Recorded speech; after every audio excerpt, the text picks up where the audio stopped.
Telugu audio Bible సంఖ్యాకాండము 34వ అధ్యాయము.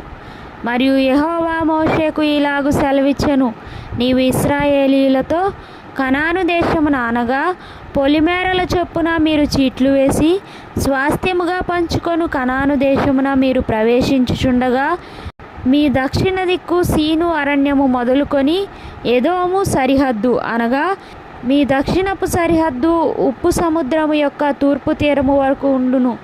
మీ సరిహద్దు దక్షిణము మొదలుకొని అక్రబ్బీము కనమ యొద్ద తిరిగి సీను వరకు వ్యాపించును. అది దక్షిణము నుండి కాదేశు బర్నేయ వరకు వ్యాపించి అక్కడ నుండి హసరద్దారు వరకు పోయి అక్కడ నుండి అస్మోను వరకు సాగును.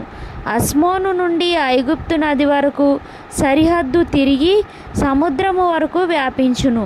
పడమటి సరిహద్దు ఏదనగా మహాసముద్రము, అదే మీకు పడమటి సరిహద్దుగా నుండును. మీ ఉత్తరపు సరిహద్దును మహాసముద్రము యొద్ద నుండి హోరు కొండ వరకు ఏర్పరచుకొనవలెను.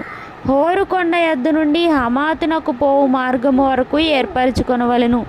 ఆ సరిహద్దు సెదాదు వరకు వ్యాపించును. అక్కడ నుండి సరిహద్దు జిప్రోను వరకు వ్యాపించును. దాని చివర హసరేనాను నొద్ద ఉండును. అది మీకు ఉత్తరపు సరిహద్దు. తూర్పు సరిహద్దు హసరేనాను నుండి షెపాము వరకు మీరు ఏర్పరచుకొనవలెను. షెపాము నుండి సరిహద్దు అయీనుకు తూర్పున రిబ్లా వరకు నుండును. ఆ సరిహద్దు దిగి తూర్పున కిన్నెరెతు సముద్రము నొడ్డున తగిలియుండును. ఆ సరిహద్దు యోర్దాను నది వరకు దిగి ఉప్పు సముద్రము దనుక వ్యాపించును. ఆ దేశము చుట్టూనున్న సరిహద్దుల మధ్యనున్న దేశము మీదయుండునని వారికి ఆజ్ఞాపించుము.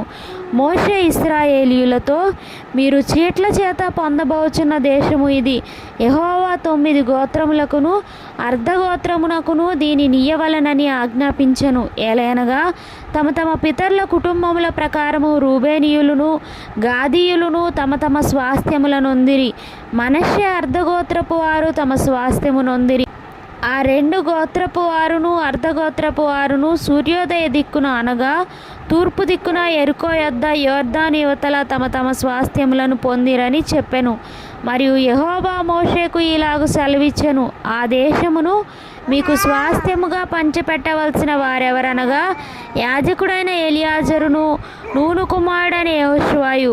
మరియు ఆ దేశమును మీకు స్వాస్థ్యముగా పంచిపెట్టుటకు ప్రతి గోత్రంలో ఒక్కొక్క ప్రధానుని ఏర్పరచుకొనవలెను. వారెవరనగా యూదావారి గోత్రంలో యెఫున్నె కుమారుడైన కాలేబు, షిమ్యోనీయుల గోత్రంలో అమీహూదు కుమారుడైన షెమూయేలు, బెన్యామీనీయుల గోత్రంలో కిస్లోను కుమారుడైన ఎలీదాదు, దానీయుల గోత్రంలో యొగ్లీ కుమారుడైన బుక్కీ ప్రధాని. యోసేపు పుత్రులలో ఎఫోదు కుమారుడైన హన్నీయేలు మనష్షీల గోత్ర ప్రధాని. ఎఫ్రాయిమీల గోత్రంలో షిప్తాను కుమారుడైన కెమీయేలు ప్రధాని. జెబూలూనీయుల గోత్రంలో పర్నాకు కుమారుడైన ఎలీషాపాను ప్రధాని.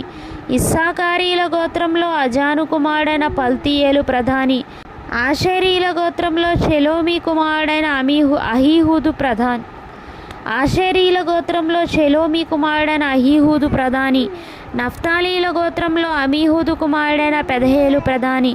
కనాను దేశంలో ఇశ్రాయేలీయులకు వారి వారి స్వాస్థ్యములను పంచిపెట్టుటకు యెహోవా ఆజ్ఞాపించిన వారు వీరే.